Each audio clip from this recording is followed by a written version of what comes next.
అందరికీ నమస్కారం. చూడండి, చాలామంది మీరు చూసింటారు, కొత్తగా వ్యవసాయం చేసేవాళ్ళు ఇంకా చదువులో రాణించలేక వ్యవసాయంలోకైతే వచ్చారు, వ్యవసాయం అయితే చేసుకుంటున్నారు. అంటే సింపతి, సానుభూతి కోసము ఇంకా ఏంటంటే రకరకాలుగా చెప్తుంటారు. ఫార్మింగ్ ఈజ్ నాట్ ఈజీ అంటున్నారు. చూడండి, ఇవన్నీ మీకు ఒక షార్ట్ వీడియో కింద లింక్ అయితే ఇస్తాను. ఇది వచ్చేసి లాంగ్ వీడియో అయితే చేస్తున్నాను. చూడండి ఒకసారి, ఇక్కడ మా యూట్యూబ్ ఛానల్లో మొత్తము చూడొచ్చు. ఏఆర్ ఫార్మ్స్ వ్లాగ్స్ అని చూడొచ్చు. ఓకేనా? ఇక్కడ మీరు అన్నీ చూసుకోవచ్చు. ఇవన్నీ కూడా వ్యవసాయానికి సంబంధించిందే చూసుకోవచ్చు. ఓకేనా? ఇక్కడ ఇంకా లాంగ్ వీడియోస్ కూడా చూసుకోవచ్చు.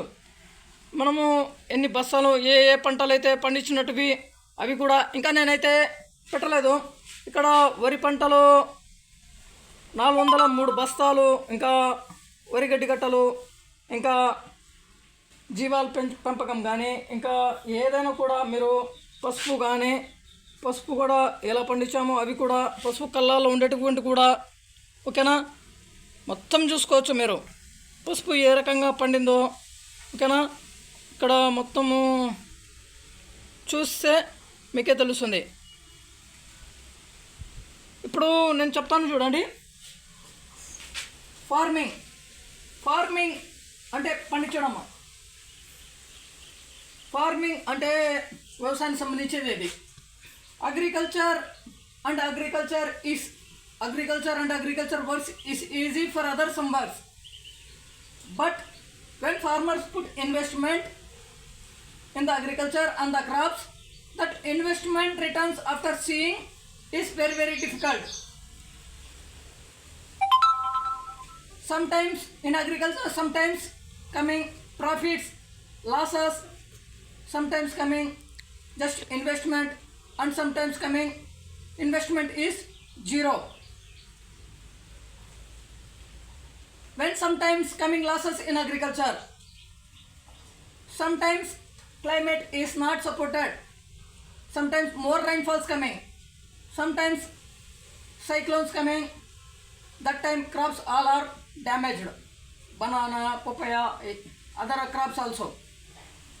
And sometimes no rates, and sometimes in summer season some areas underground water is very low, that time not supported water for the crops, that time also crops are damaged. చూశారు కదండి, వ్యవసాయ పనులు ఇతర పనుల కంటే కూడా సులభమే. వ్యవసాయంలో పెట్టిన పెట్టుబడులు, పంటల మీద పెట్టిన పెట్టుబడులు రాబట్టాలంటే చాలా కష్టం. ప్రకృతి మీద ఆధారపడి బతుకుతుంది వ్యవసాయం. ఒక్కొక్కసారి ఏమవుతుందంటే తుఫాన్లు వస్తాయి, ఎక్కువగా వర్షపాతం నమోదవుతాయి, వర్షాలు పడతాయి. అలాంటి సమయంలో పంటలు పడిపోవడము, ఇంకా వర్షాలు ఎక్కువగా పడిపోతే వరదలు రావడము, ఇదంతా నీళ్ళు వచ్చేసి నిలబడిపోవడము, ఆ నీళ్ళు కూడా మళ్ళీ వర్షాలు పడుతూ ఉండడము. అలాంటి సమయంలో పంటలు కుళ్ళిపోతాయి, అలాగే పడిపోతాయి. ఇవన్నీ కూడా పడిపోయినప్పుడు అవి నీళ్లు నిలబడిపోయి అలాగా పంటలు పడిపోతాయి. బాగా చేతికొచ్చే సమయంలో కూడా ఉప్పాయ కానీ, అరటి కానీ, ఇంకా వరి కానీ ఏదైనా కూడా మీరు చూసుకోవచ్చు. అది ఇంకొకసారి ఏమంటే, ఒక్కొక్కసారి ఎండాకాలంలో ఒక్కొక్క ప్రాంతంలో తక్కువ వర్షపాతాలు నమోదవుతాయి.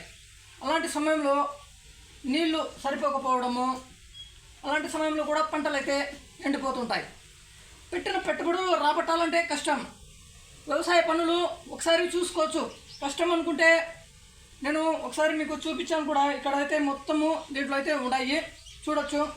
వ్యవసాయ పనులు దాదాపుగా 60 నుండి 80 సంవత్సరాల లోపల ఉన్న వాళ్ళు కూడా వ్యవసాయ పనులు అయితే చేస్తుంటారు. చూడండి, మీరు కూడా గమనించే ఉంటారు. కష్టమేం కాదు. ఇతర పనులు చాలా కష్టమైన పనులు అయితే ఉంటాయి, ఒకసారి చూడొచ్చు. కానీ ఎవరి పని వాళ్ళది గొప్పది. ఓపిక పట్టుకొని చేసుకోవాలి. కష్టమైతే అన్ని కష్టమైన పనులే. కానీ వ్యవసాయము, రైతు అనేది ఒక పేరు అనేది కూడా సింపతి, సానుభూతే.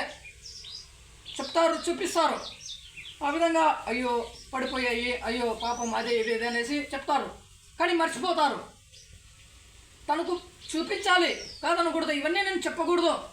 కాకపోతే I don't need your sympathy, I don't like talk lies in the YouTube. నేను అబద్ధాలు చెప్పడం వద్దు, సింపతి కూడా నాకు వద్దు, అనుభూతి ఇవన్నీ కూడా. ఇది పెద్ద ఎక్కువ రోజులు కొనసాగవు.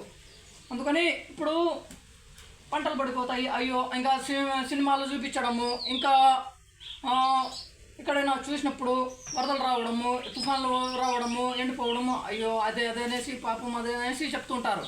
సింపతిగా అనేది చెప్తారు. ఎవరు ఒక్క రూపాయి కూడా ఇవ్వరు. మీరు కూడా చూసి ఉంటారు. వ్యవసాయము మొదలు పెట్టేశారు, కౌలుకు తీసుకొని వ్యవసాయ భూములు కౌలు తీసుకొని వ్యవసాయము పంటలు అయితే పెట్టడము మొదలు పెడతారు. చాలామంది చూసి ఉంటారు వ్యవసాయంలో. అప్పుడు పంటలు చేతికి రాకపోవడము, పంటలు ఈ విధంగా డ్యామేజ్ అవ్వడము, కులిపోవడము, ఎండలకు నీళ్లు సరిపోకపోవడము, ఇవన్నీ కూడా చూసంటే రేట్లు లేకపోవడము చూశారు కదండి. రైతులు ఎంతోమంది చనిపోయారు కూడా. ఓకేనా. ముఖ్యంగా కౌలు రైతులు ఎక్కువగా ఇబ్బంది ఉంటుంది వాళ్ళకు. అలాగే సొంత రైతులు కూడా, వీళ్ళు కూడా సొంత భూములు ఉన్న రైతులు కూడా చనిపోయారు, చూసి ఉంటారు. నేనేం చెప్తున్నానంటే ఇందులో రాబట్టాలంటే కష్టం. చూసుకుంటే సెంట్రింగ్ పనులు కానీ, బెల్లార్ పనులు కానీ, ఇంకా రకరకాల పనులు అయితే ఉన్నాయి, చాలా కష్టము. మైనింగ్స్, సింగరేణి కార్మికులు భూముల లోపల వెళ్తారు, అసలు ఊపిరి కూడా ఆడదు. ఆ పనులు మేము చేయలేం, మా పనులు వాళ్ళు చేస్తారు, మేము కూడా చేస్తాం. కాకపోతే వ్యవసాయము ఇలా ఉంటుందనేసి మీకు చెప్తున్నాను. చూడండి ఒకసారి మీరు, ఎన్ని ఉన్నాయి మొత్తము అవే ఉంటాయి. ఓపిక ఉండాలి. ముందుగా మనము ఏ పనైనా కూడా, ఏదైనా కూడా చేయాలంటే కూడా ఓపిక ఉండాలి. ఇంకా ఇలాంటివన్నీ నేను ఎందుకు అనేసి పట్టించుకోలేదు. ఇంకా చాలా ఉన్నాయి, చాలా రకాలుగా చెప్తుంటారు. చూడండి ఎంత భూమి చేసినప్పుడు కూడా ఒక్కొక్కసారి నేను అవన్నీ వద్దులే, ఇంకా అవన్నీ చెప్పుకుంటే ఉండదు. అది మీకు చెప్పాలని చెప్తున్నాను. చూడండి, భూములు లేని వాళ్ళు కౌలు తీసుకొని వ్యవసాయం చేయడం కంటే కూడా,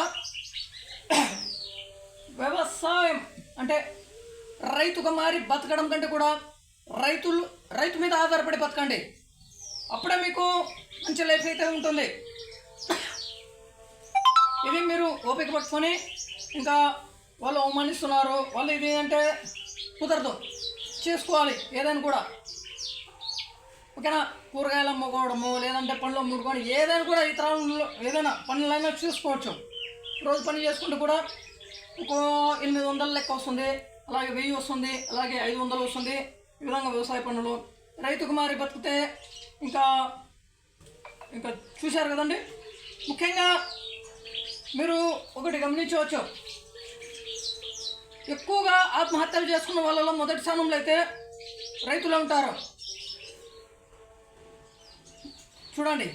ఇంకా రెండవ స్థానంలో ప్రేమ వివాహాలు అనేసి, ఇంకా మూడో స్థానంలో ఆర్థిక ఇబ్బందులు, అనారోగ్య సమస్యల వల్ల వీళ్ళ వల్ల అలాగా ముఖ్యంగా రైతులే ఉంటారు.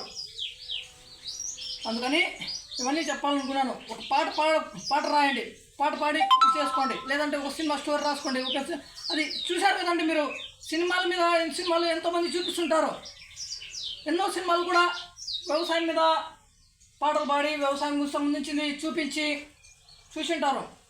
మహేష్ బాబు గారి సినిమా కానీ, చిరంజీవి గారి సినిమా కానీ, ఇంకా ఎన్నో సిద్ధార్థ వస్తానంటి సినిమా కానీ, ఖైదీ నీరు, ఆ పాట ఈ పాట, ఎన్నో పాటలు. రైతు మాయమవుతున్నాడు అదనేసి ఇదనేసి, అన్నదాత ఎన్నో ఉన్నాయి. అందరూ కూడా సక్సెస్ అవుతారు. రైతుల మీద ఆధారపడితే సక్సెస్ అవుతారు. వాడేం పెద్దగా నష్టపోవడం. ఓకేనా. అమ్ముకోవడంలో ఈరోజు ఇంత కూరగాయలు తెచ్చుకున్నావు, అంత అమ్ముకుంటావు. ఓకేనా, అమ్ముకోవాలా. ఈరోజు సగం అమ్ముడుపోయాయి, ఇంకా సగం అమ్ముడుపోలేదు, అప్పుడు కొన్ని తెచ్చుకోవాలి. ఆ విధంగా చేసుకోవాలి. కూరగాయలు కానీ పండ్లు కానీ ఏదైనా కూడా. అంతేగాని నువ్వు వ్యవసాయంలోకి వచ్చేసి పంట చేతికి వచ్చే సమయంలో పడిపోయి ఇంకా వానలు ఇవన్నీ కూడా చూసి ఉంటారు. టమాటా రైతులు చూసి ఉంటారు, ఇప్పుడు ఉల్లిపాయ రైతులు కూడా చూసి ఉంటారు, అన్ని ఇంకా వరి పంట పండించే వాళ్ళు కూడా చూసి ఉంటారు. అన్నీ కూడా కష్టం వచ్చేస్తుంది. ఒక్కొక్కసారి మొత్తం పోతుంది, పెట్టిన పెట్టుబడులు మొత్తం పోతాయి. వ్యవసాయంలో లాభాలు ఉన్నాయి, నష్టాలు ఉన్నాయి. కేవలం నష్టాలు అంటే నేను చెప్పను, లాభాలు ఉన్నాయి, నష్టాలు ఉన్నాయి. నువ్వు నష్టాలు అంటే తప్పకుండా నష్టాలు చూస్తాడు, లాభాలు చూస్తాడు. అది సొంత భూమి ఉన్నవాడు ధైర్యంగా అలాగే చేస్తుంటే అందులోనే ఉంటే వస్తుంటాయి. నువ్వు ఏదో తీసుకున్నావు, వ్యవసాయ భూములు తీసుకొని కౌలు తీసుకొని అది చేయడం ఇది చేయడము రాకపోతే ఎక్కడెక్కడదో అప్పు ఉందో లేదంటే సొంతంగా డబ్బు ఉందో 1 లక్ష రూపాయలు ఇంకా 1 లక్ష రూపాయలు తీసుకొచ్చి అదే తీసి పెట్టేశావు, కుదరకపోతే అప్పుడు మొత్తము పోతాయన్నమాట. అందుకనేసి చెప్తున్నాను, ఇవన్నీ కూడా అవే గుర్తుపెట్టుకోండి. ప్రతి ఒక్కరు కూడా ముందుగా అందరికంటే కూడా రైతు గొప్పడని ఎప్పుడు చెప్పను. నష్టపోయి ఇదే వ్యవసాయం అనేది బతికించాలన్నది. ముందుగా వ్యవసాయం పేరు సంబంధించింది చెప్తాను చూడండి. Agriculture means agriculture is a way to give to life for people. Agriculture gives to work for people. Agriculture gives to food for people. Agriculture is not a business. చూశారు కదండి, అగ్రికల్చర్ వ్యవసాయం అంటే అంతా ఒక్కటి చేసుకోలేడు ఎప్పుడు కూడా వ్యవసాయం. ఇప్పుడు వరి పంట పండించాలంటే వరి నాట్లు వేసేటప్పుడు కానీ పిలుచుకొని వరి నాట్లు వేయించుకోవాలి, అలాగే పనులు చేయించుకోవాలి, ఎరువులు తెచ్చుకోవాలి, ఎరువు షాపు, పెస్టిసైడ్ మందులు, ఇవన్నీ కూడా పురుగు మందులు, ఇవన్నీ కూడా హార్వెస్టరు, ట్రాక్టర్లు, వాళ్ళకి వీళ్ళకి అంతా నువ్వు ఒక్కటి చేసుకునేది కాదు. వ్యవసాయం అనేది ఇతరులు పని చూపిస్తుంది, దారి చూపిస్తుంది, బతికిస్తుంది ఇదంతా. అందుకే ఆ రైతులు రాజు అనేవి. But farmer is not a king. Farmer just doing agriculture, growing crops అంతే. అతను ఎప్పుడు కూడా రాజు కాలేడు. ఒక్కొక్కసారి అసలు 1 రూపాయి కూడా అందుకోడు. ఇప్పుడు నేను నష్టపోయాను అనుకోండి, నేను నష్టపోతే వ్యవసాయం చేసి నష్టపోతే ఇవన్నీ కూడా మీరు చూసి ఉంటారు, కొన్ని చూడొచ్చు మీరు. దీంట్లో నష్టపోయినప్పుడు ఎవరైనా నేను ఒకరికి సాయము అడగలేను, సాయం చేయండి అని ఒకరు కూడా అడగలేను, అడుగు తినలేను. చూడండి, అసలు సాయం అడిగితే కూడా చేయండి అని అడిగితే కూడా ఏదో ఫోన్పే ఉంది, స్కానర్ ఉంది, అదనేసి ఇదనేసి చెప్పడము, ఇది వీడియో పెట్టాను చేసి కూడా చూడండి. వ్యవసాయం ఎవరు చేయమన్నారా నీకు అంటారు. అంటే చూడండి, ఆ విధంగా అంటారు, అయ్యో పాప అంటారు, కానీ ఎవ్వరు పట్టించుకోడు. వ్యవసాయం ఎవరు చేయాలరా, ఏదో పని చేసుకోవచ్చు కదా, రోజు లెక్క వస్తుంది కదా, అది చేసుకోవచ్చు కదా, ఇది చేసుకోవచ్చు కదా, అది చేసుకోవచ్చు కదా అంటారు, అది వ్యాపారం చేసుకోవచ్చు కదా, ఏదో ఒకటి అంటారు. సింపతి మాత్రం చూపిస్తారు. ఒక్కోసారి నష్టపోతే మాత్రము ఈ విధంగా చెప్తారు, ఎవరు చేయమన్నాడు వానికి, ఏం కర్మ వానికి, చేసుకోవచ్చు కదా అనేసి చెప్తుంటారు. చూశారు కదా. ఇప్పుడు ఇంకొక విషయము, ఇప్పుడు ఇక్కడ ఒకసారి చూడండి, ఎరువుల బస్తాలు కానీ ఓకేనా, రేట్లు అయితే పెరుగుతూనే ఉంటాయి. నీ పంటకు ధరలు అయితే మాత్రము నేను 4 దఫాలుగా అయితే చూస్తూనే ఉన్నాను. వరి పంటలో 13,000, 13,300, 13,000, 11,500, 4 దఫాలు అంటే 4 సీజన్ల నుండి చూస్తున్నాను. 11,500, 13,000 ఈ విధంగా. పంటకు మాత్రము ఖర్చులు అయితే పెరుగుతూనే ఉన్నాయి. ట్రాక్టర్ ఇప్పుడు డీజిల్ ఖర్చులు పెరుగుతాయి, ట్రాక్టర్ ఖర్చులు పెరుగుతాయి. మాకైతే సొంత ట్రాక్టర్ అయితే ఉంది, కాదన్నాను. ఈ విధంగా గంటకు ట్రాక్టర్ డీజిల్ పెరిగినప్పుడు ఇప్పుడు వ్యవసాయ పనులకు అవి పెరుగుతాయి అన్నమాట. 1 గంటకు ఎంత అనేసి ఉంటుంది సేద్యాలు చేసేదానికి, అవి పెరుగుతాయి. ఇప్పుడు ధరలు అయితే పెరుగుతూ వస్తుంటాయి. పురుగు మందు ధరలు అవి పెరుగుతాయి, హార్వెస్టింగ్ ట్రాక్టర్ వరి కోత మిషన్లు అవి పెరుగుతాయి, కూలి ఖర్చులు పెరుగుతాయి, వరి నాట్లు వేసే పనులు ఉంటాయి కదా వాళ్ళు పెరుగుతూనే ఉంటాయి. కానీ ఇక్కడైతే పెరగడం లేదు. అది నామకే వస్తే అది ఒకవేళ గిట్టుబాటు ధర అనేది పెట్టడం జరుగుతుంది.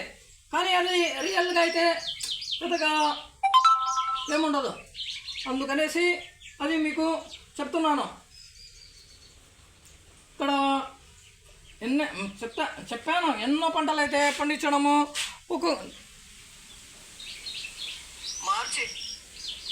పసుపు బస్సాలు ఇవి అనేసి అవి అనేసి ఎన్నో ఉన్నాయి ఇక్కడ. అందుకనేసి farming is easy for other సంబర్. అగ్రికల్చర్ అంటే అగ్రికల్చర్ బస్ ఈజీ. నేను అన్ని పనులు కూడా చూశాను, అన్ని పనులు గమనిస్తున్నాను, నేను చేస్తాను. వ్యవసాయ పనులు పంట పెట్టి కూడా నేను పనులు కూడా వెళ్తాను. ఈ పనులు లేకపోతే ఆ పనులకు వెళ్తాను. కానీ ఆర్థిక పరిస్థితులను బట్టి తప్పకుండా వెళ్ళాల్సి వచ్చింది, వెళ్తున్నాను. సరేలే, ఇవన్నీ ఎందుకు చెప్పుకుంటూ పోతే కేవలం వ్యవసాయం మీదే చూసుకుంటే ఆ పంట మీదే చూసుకుంటే ఏమి దక్కదు మనకు. దాదాపు చాలా రకాల పనులు అయితే చేసుకోవాలి వ్యవసాయం చేసేవాడు.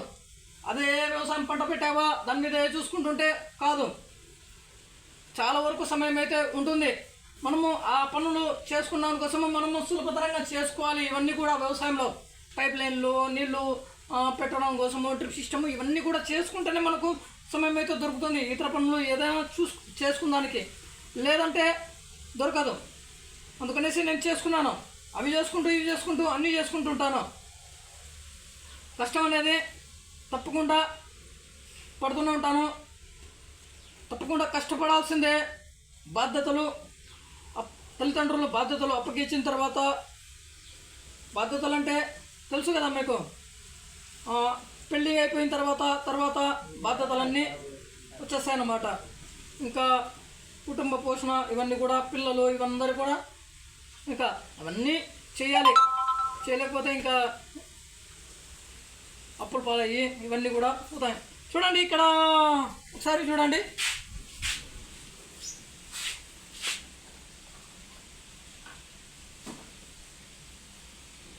ఇక్కడ ఒకసారి బాగా గమనించండి.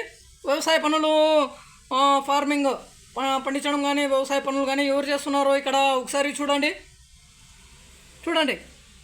వయసు ఎంత ఉంటుందో ఒకసారి గమనించండి. వీళ్ళందరూ కూడా ఆకు అయితే కోస్తున్నారు చూడండి. పసుపు పనులు మొత్తము చేస్తారు, అన్ని పనులు చేస్తారు. చూడండి వయసు సుమారుగా మీరే గమనించండి. అందరూ చాలా వరకు వృద్ధులు ఉంటారు. 60 సంవత్సరాలు నుండి 80 సంవత్సరాల వరకు కూడా ఉంటాయి. చూడండి ఆ పెద్దమ్మ చూడండి, ఈ పెద్దమ్మ చూడండి. వీళ్ళందరూ కూడా ఒకసారి గమనించండి. చూశారు కదా, వరి నాట్లు కూడా ఎవరు వేస్తారు? ముఖ్యంగా వాళ్ళే ఉంటారు. అది అంతేగాని మనము చెప్పుకుంటే సింపతి ఇవన్నీ పనికిరావు అనేసి చెప్తున్నాను. వద్దులండి, మొత్తం ఇప్పటికే దాదాపుగా చాలా వరకు చెప్పాను. మొత్తము చెప్తూనే ఉంటాను. చాలా విషయాలు ఉంటాయి, అవన్నీ కూడా మీకు తెలియజేస్తాను. ఓకేనా? ఏదైనా ఇంకా వ్యవసాయానికి సంబంధించింది ఏదైనా నేర్పించేటప్పుడు మొత్తము నేర్పించాలి, మొత్తము తెలియజేయాలి. ఇతరులకు అదనేసి ఇదనేసి కాస్త అదే చెప్పడం కాదు, అది కూడా చెప్పాలి. అవి కూడా మీకు చూపిస్తాను. ఏది సులభంగా ఉంటుందో, ఏది కష్టంగా ఉంటుందో అది కూడా చూపిస్తాను. నేను ఉండారు అందుకనేసి చెప్పాలనుకునేసి చెప్తున్నాను. ఓకే అండి, బాయ్. వ్యవసాయం అయితే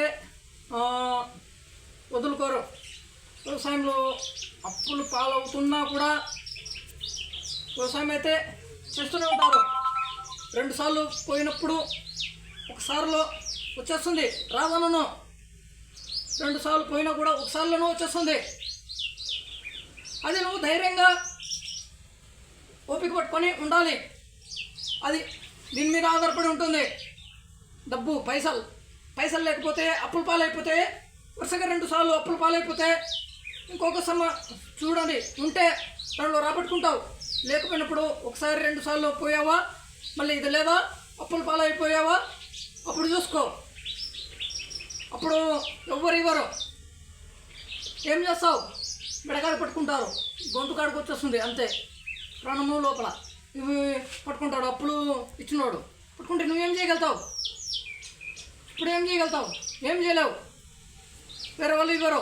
వ్యవసాయం చేసేవాళ్ళకే ముందుగా అప్పులు ఇవ్వాలంటేనే ఇవ్వరు. భూములు ఉండ కూడా ఇవ్వడం లేదు. అప్పుడు ఏం చేస్తావు? చనిపోతావు. పురుగు మందు తాగో, లేదంటే గడ్డి మందు తాగో, లేదంటే ఉరి వేసుకునో, ఏదో ఒకటి చనిపోతావు. దీంట్లో పెట్టిన పెట్టుబడి రాబట్టాలి, కష్టం. పనులు ఏమో చెప్పేస్తావు. అది ఓకే అండి. మొత్తము ఒక్కొక్క దాంట్లో చెప్తే అర్థం అవుతుంది. ఓకే అండి, బాయ్. నెక్స్ట్ వీడియోలో కలుస్తాం. చెప్పాల్సింది చెప్పాను.